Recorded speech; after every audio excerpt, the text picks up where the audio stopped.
Подумай, как трудно изменить себя самого, и ты поймешь, сколь ничтожны твои возможности изменить других. Человек сопротивляется даже собственному разуму, цепляясь за привычное, как за последнюю опору.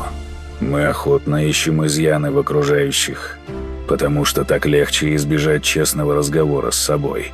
Чужая воля не подчиняется ни доводам, ни добрым намерениям.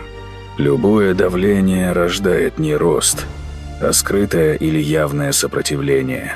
Перемены приходят только тогда, когда внутри созревает готовность принять ответственность. Опыт нельзя передать словами, его проживают через ошибки и выбор. Мы можем быть рядом, поддерживать и освещать путь, но не идти за другого.